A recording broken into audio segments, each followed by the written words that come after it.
Charles Beaumont gets a chance to meet Rod. He really wants to interview Rod so he can write an article for the Seeing Eye column of the magazine of fantasy and science fiction about Rod and his new show that's coming, and he wants to sort of interview Rod about it. But Rod wants to interview Charles because Ray Bradbury had said, that's the guy you should hire, and that's the guy you should hire. Those are the guys who know what we're doing here. So Chuck goes up to meet Rod at Velvet Alley time. So Chuck, being a very splendid guy and very, very honest, said, I want to interview you something, Rod, but I don't want to do it under false pretenses, because I can hear everybody telling you what a splendid thing you've done with this Velvet Alley. But if you really want to know, in my opinion, this is the worst piece of crap you have ever written. And Rod was bounced back from that, because that's not what they say. But Chuck goes on to try to explain himself. And he says, you got Ernie here, Pension or whatever his name is, you got Ernie here grieving and crying all kinds of tears over the fact he has to get rid of this agent and get another agent because this agent cannot access the marketplace where he belongs. He needs somebody who's more experienced in this level of the business, and along came Ashley Steiner. There's a lot to be said about Ted Ashley. He's a young, small guy, but he was a genius, and Ashley Steiner led to Ashley Famous, another great big agency, and ultimately head of Warner Brothers, or some job. He just jumped. He was the Steven Spielberg of his time. The next thing you know, he was a monument. But along the way, he was the agent for Rod Serling. His partner Steiner became a partner or in charge of a television series based upon the Logan's Run movie. And when I went to ask for work on the Logan's Run movie, he said, these guys that are producing the show, George, they're afraid of you. And I said, what do you mean they're afraid of me? I'm not a bad person. I know how to work under harness. I understand the business. I'm not a prima donna. I'm not going to say, well, I wrote the original novel. Don't go telling me what to... No, what are you talking about? And he said, no, George, believe me.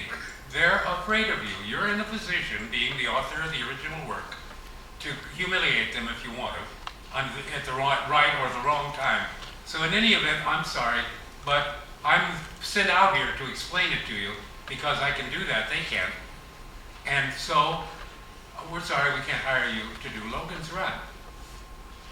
But by that time, the Twilight Zone had appeared. Or it had long appeared before that. And while I was struggling to try to make my mark as a writer of television plays, I wrote a story called All of Us Are Dying, and I gave it to an agent at the Famous Artist Agency who agreed to give it to the Twilight Zone show, which had just emerged on the scene. I was thrilled because I knew that's where it belonged. And I was even greatly more thrilled when he came back and told me that they had offered to pay $500 for the story and that Rod would adapt it. The story was All of Us Are Dying. The adaptation was The Four of Us Are Dying. When I saw what Rod had done with my little short story, using it as an armature for his statue, I learned a great deal about how to write TV. I could see what he had done, because I had done the original one.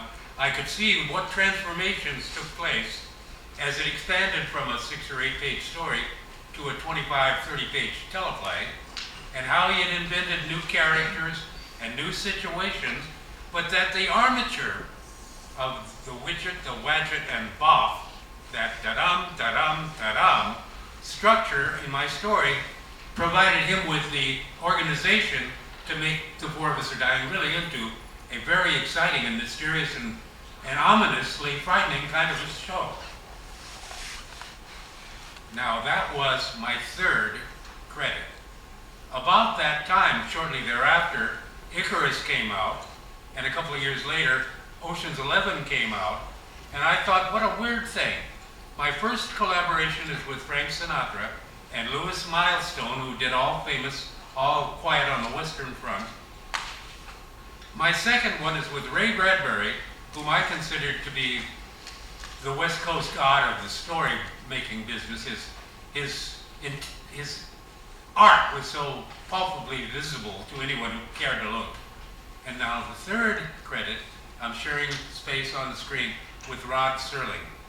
My God Almighty, George, you're doing it. It's beginning to happen for you. Meanwhile, I'd had this discussion with my wife. Now, I want to pause for a moment and change the pace. I want to congratulate Carol Serling. I want to congratulate you, Carol, because of the way you kept Rod's legacy together. I have a wife named Lola. We've been married now for 57 years. We have 2 children, a boy and a girl, comparable to Rod's family. My wife, Lola, holds up the other half of the sky. She was there at the very beginning. She suffered every little setback or failure I had. And she believed in me. And as I said, it really does take 2 to make it happen. I could keep track of my pitiful papers in my room, but somebody has to do the income tax. Somebody has to take care of all the other realities of life. Somebody has to feed and clothe the children. I have to go into this room, lock myself in, and figure out ways to tell a story on film. And I had shown to myself that I could learn this game. And so Lola and I began to try to make this happen. And along the way, I went into many a mine shaft without a candle, and I turned out many a story that would not fly. And I was sitting there stalling, because I'm very good at procrastination, waiting for the mud to clear so I can see what the hell I'm doing.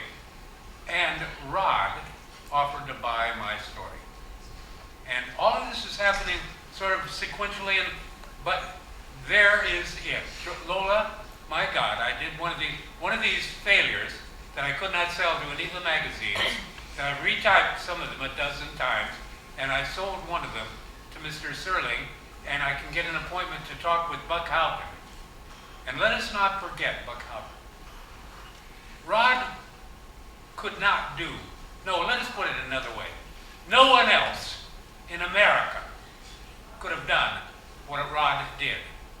Tadej Chayefsky could not have done it. Reginald Rose, Horton Foote, all those great writers who emerged in the dawn of television, none of those guys had the clout, or the agent, or the connections, or that string of Emmys, or that presentation of himself, which was a dark suit, a very civilized guy who would talk in a very clear and resonant voice anytime he saw some bigotry going on, or low motives in high places. This guy would speak out against it, to the point where he would joke about the fact that he was walking around on his lower lip. I'm walking around on my goddamn lower lip, trying to mess up what I got going for me here, and all of it in the name of facts are facts. Let's tell the truth to each other. Let's not pretend.